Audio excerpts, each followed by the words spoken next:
In today's video, we're going to have a go at making Maui in cake. I'm going to go with a square cake for this one. I've got a square board ready, the same size as my cake. So I've just got the cakes from Sweet Success ready-made because I am a very lazy baker. Now, I think I'll fill this with chocolate buttercream. Oh, how can we make it more Maui themed? Consider the coconut. Yeah, coconut's a good idea. Let's get some coconut sprinkled into that buttercream. So it's a chocolate buttercream that I've got. Just going to mix some of that in. Now, it is pretty thick. It doesn't look overly appetizing, but trust me when I say it tasted really good.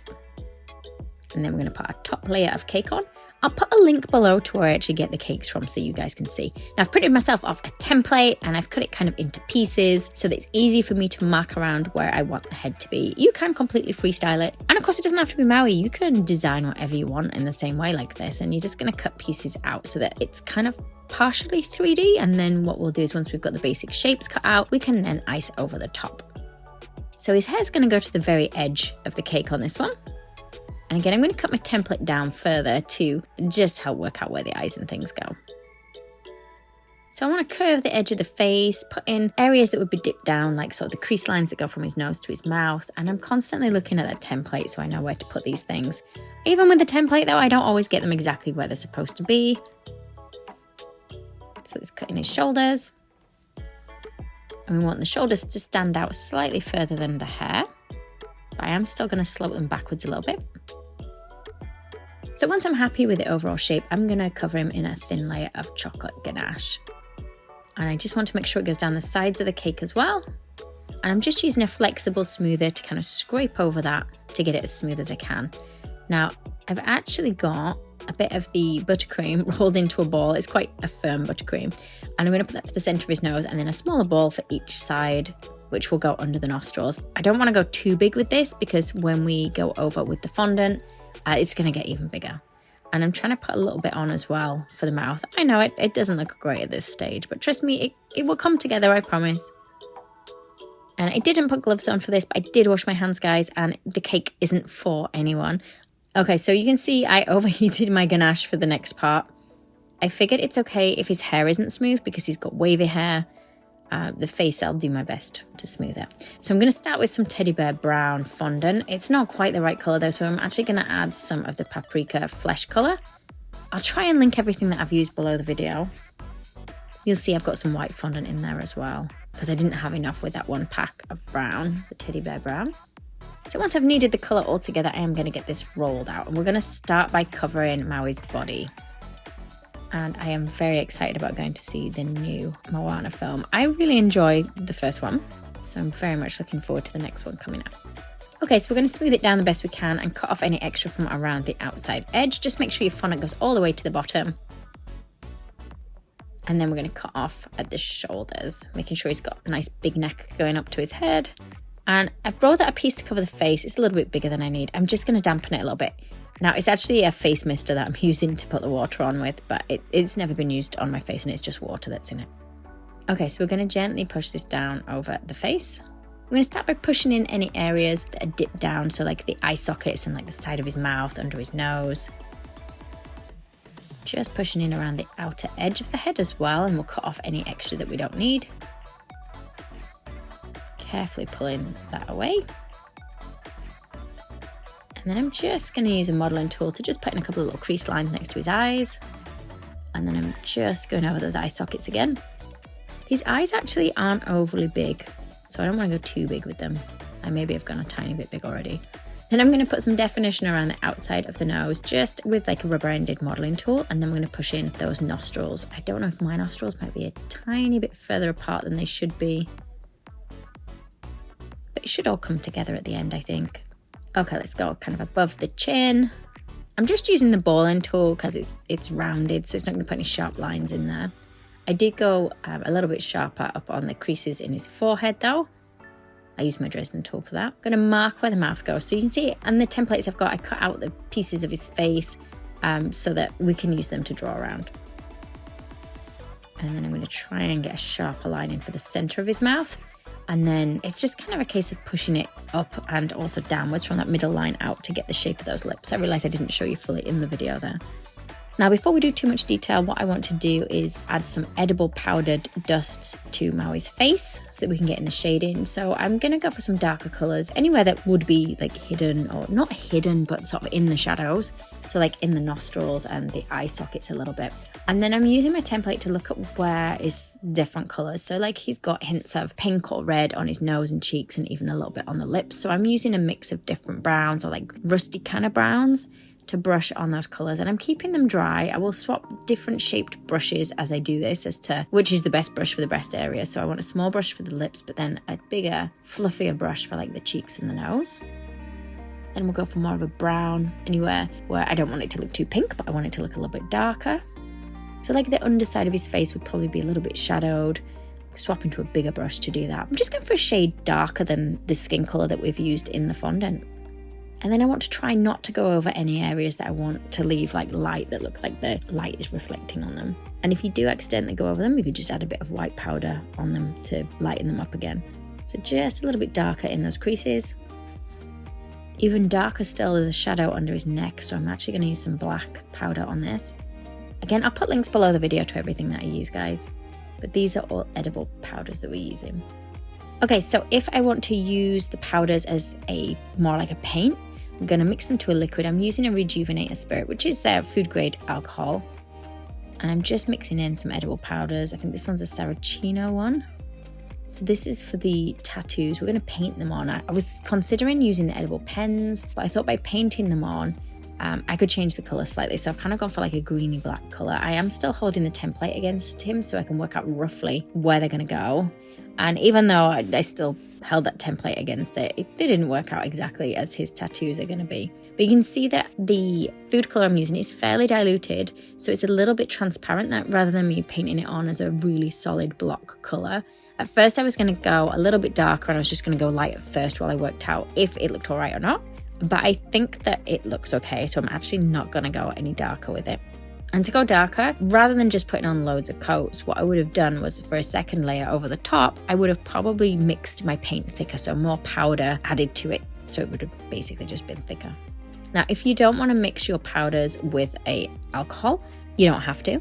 You can mix them with lemon essence. You can mix them with water, but a lemon essence or a clear alcohol gives them like a nicer, smoother kind of finish, and they dry quicker as well, as the alcohol will evaporate. So Maui's tattoos kind of tell a story, don't they, of I think everything that he's done, things he's conquered. I'm not sure you can tell from my little paintings what they are though. Okay, so I'm taking a break from the tattoos and I'm just going to stick his eyes in. I'm not overly happy with the tattoos at this stage, so time to move on to something else. I've just got some brown fondant. I've actually used the Saracino fondant for this, the sugar paste. But I had to mix it. I've got plenty of the white one left from the cake show because they sponsored my feature for the cake show. So I've got plenty of that one left, but I did have to mix the food colour into it. And it took a while to get it this dark. Usually I would just buy a fondant that was ready coloured. But it worked nicely for this. I think it looks okay. And I can darken this brown hair later with the edible dusts. So I just want to put in little wavy lines to give the impression of his wavy hair. And I want to get this in before my fondant has too much time to dry, because it will start to crack if I spend too long putting the lines in. Next, let's just add a little semicircle in there for his ear. Doesn't look great as it is, but we can kind of partially cover that later. Also, it looks weird because I haven't added the colour to it like I have the rest of his face. So let's just dust that up so it matches with the rest of his face. And then I've cut some individual little strands, or not individual strands, but some smaller pieces of the brown fondant that we can just stick over the ear. And then I've also got some more strips of brown, and we're just going to kind of stick them against the side of his head or the top of his head, and then I'm going to wave them or zigzag them. They're not really zigzags, are they? Wavy, like a snake, across the rest of his hair. We don't want loads of them. Then let's give him some little eyelids. Let's give him some lower lids as well as the top lids. Only small, don't go too big with this. And then once that's on, we'll go to the other side of his hair. You can draw the lines all the way down the side of the cake as well if you want. I chose just to have them on the top. Again, more loose hairs. I think the loose ones are really what looks nice and effective. They really add to it. And then I've just used my circle cutter to cut out 2 pupils. Or iris. There his iris is. Is it iris or irises? I'm not sure. And then I actually used his hair colour for the pupil, which isn't really dark enough, but I couldn't find my black fondant. So the inner's dark brown. I'm going to darken the edge of the iris. I'm just using an edible pen for this, guys. Just trying to draw some little lines kind of coming from the outer edge inwards. And then I'm just blending it slightly with an ever so slightly damp brush. And his pupils do need to be darker, so I'm just going to go over them with a black edible pen. I'm going to use that pen as well to just go along the edge, just really carefully, of his eyelid. And you can paint this on. If you don't have the edible pens, you can paint them. Again, I'll put links to everything below. So a tiny, tiny ball of white fondant that we're just going to put into each eye. I think he might have tiny eyelashes. I'm keeping them really small just in case I imagined the eyelashes. Okay, eyebrows. I decided to paint them on. I kind of wish I'd stuck them on so they were a little bit more 3D. Also, they look quite black in comparison to the hair, but that's because I haven't darkened the hair at this stage. I'm swapping to a thinner brush. This is just the powdered colour as well, mixed with the clear alcohol again. But a thinner brush means I can paint on sort of thinner, little more individual looking strokes for those eyebrows. And now I'm still using that black, again, still mixed with the clear alcohol, but it's diluted, so it's very, very diluted, so it should run into the cracks between the hair. So those little lines that we're doing for the hair, this will kind of run into that. And then you can go a little bit thicker with the paint, so add more black powder anywhere that you want it to look much darker. So kind of across, like down the side of his neck or the bit of the hair that comes up to the shoulders, I want to just darken a little bit. Then it's back on to finishing those tattoos. Again, I wouldn't say I was very good at this. I wish I'd kind of traced them and then pressed the imprint of the tracing onto his chest, and I didn't. I just decided I was going to freehand it. So I didn't get it quite all into proportion, and there's a little mini version of him that goes on one of his chest, or pecs, goes on one of his pecs. I wasn't too displeased with that one, but then wait, well, you see I put the necklace on later and it ends up hiding a lot of that, but I guess it was kind of good because it covers where I was a little bit untidy with these tattoos. And also, like, I needed a thin brush like I used for drawing the outlines and the little images inside the tattoos, but I should have really swapped to a bigger brush for filling in all these extra bits because it took me forever. And it definitely would have been quicker if I'd have just used a bigger brush. Okay, so his necklace, I have got a creamy colour, would you say? I'm going to just call it rope colour. It's not actually rope colour, is it? I've put it in an extruder. And then the shape of the end of the extruder means that I just have to twist it to get a rope-like effect. And I just want to split it in the middle because we're going to put a tooth in the middle bit there. I just stuck it on with a bit of water. Then we're going to make teeth. Now, it's a lot of icing that I did use in these teeth, I'll be honest. I should have probably used less, but he has this great big chunky necklace on and I wanted it to look good and nice and 3D. So I'm just going to shape them all. I presume the big one's maybe a shark tooth, is it? And this great big, is it molar? Are your back teeth called molars? Let's put a little imprint or indentation underneath it so it looks a bit more tooth-like. And they're a bit too bright white at the moment, so let's make them look a little bit muckier. So we're just going to dust on some of those edible colours. I have only got the tiniest amount in my brush because I don't want them to go too dark. So I've got a little bit of brown on here. I may even go on with a bit of grey or black as well. And then I'm going to take my leftover rope colour. And again, it's just fondant that I'm using. You could use modelling paste if you struggle with fondant for these bits. I'm just going to twist it. I was too lazy to get the extruder back out, and I probably should have done because it would have been way quicker than me doing this by hand. And what I want to do is add the little rope pieces now around each of the teeth. Just want to stick them down with a bit of water or even edible glue.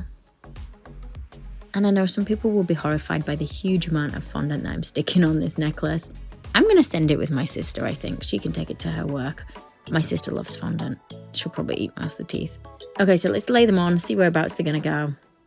I'm just going to cut another little gap in the necklace for a tooth to go in there. They are teeth, aren't they? Or are they? They're teeth, not claws or talons.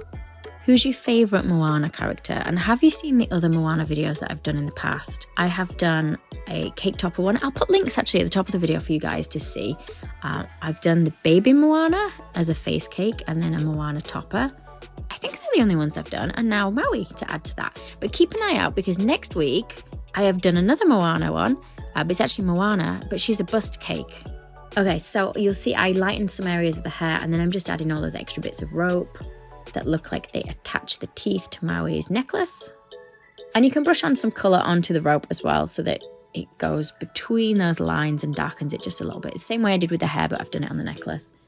Add some final pieces of hair anywhere where you think it just needs a little bit more adding to it. So it's just going to come over his shoulder slightly there.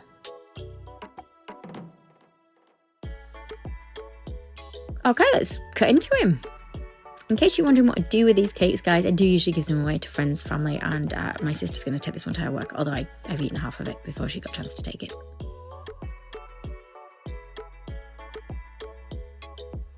Hope you enjoyed the video, guys. Don't forget to like and subscribe for more videos like this one. See you next time.